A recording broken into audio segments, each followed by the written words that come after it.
आणि विरारमधून एक धक्कादायक बातमी आपल्यापर्यंत पोहोचते। विरारच्या डॉक्टर जोळेकर रुग्णालयात निष्काळजीपणाचा कळस बघायला मिळाला। महिलेच्या गर्भाशयातनं बाळ 2.5 ते 3 फुटांवरून जमिनीवर पडलं। जखमी बाळावर ठाणे येथील NICU सेंटरमध्ये उपचार सुरू आहेत। रुग्णालयातील डॉक्टर आणि नर्सेसच्या या निष्काळजीपणामुळे अपघात झाल्याचा आरोप कुटुंबियांनी केलाय। पीडित महिलेला 7वा महिना लागून 2च दिवस झाले असताना तीव्र प्रसूती वेदना सुरू झाल्यानं तिला जोळेकर प्रसूतीगृहात दाखल करण्यात आलं।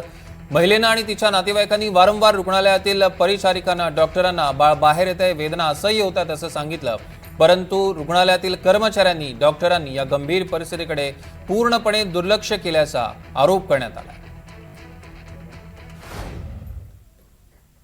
इकडे मला रात्रापासून पेन होत होतं। 6 वाजता बेबी बाहेर पण येत होता। सिस्टरला सांगितलं का? हा, सिस्टरला काय सांगितलं तू? सिस्टरांना सांगितलेलं बेबी बाहेर येतोय तुझं लक्ष नाही करून। दिलं का? नाही, पाय फोल्ड केले माझे। पाय फोल्ड केला आणि तुला चालायला लावलं का? हा, मला उठायला पण होत नव्हतं, तरी चालत मला घेऊन गेले। हो, खाली पडलं।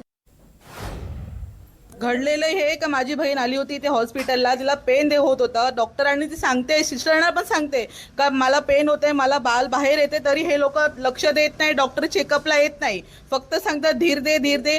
तिला जेव्हा डिलिव्हरीला आतमध्ये घेऊन जात आहे, ती सांगते का बाळ एकदम खालती येते, तिला व्हीलचेअर नाही, स्ट्रेचर नाही, काही नाही। बाळ शेवटी दरवाजा खामध्ये पडलं आणि तिचे असे पाय बनतायत। तुम्ही बाळ खाली पडलं आणि तिचे असे पाय बनतायत का? म्हणजे हे नको अजून काय व्हायला।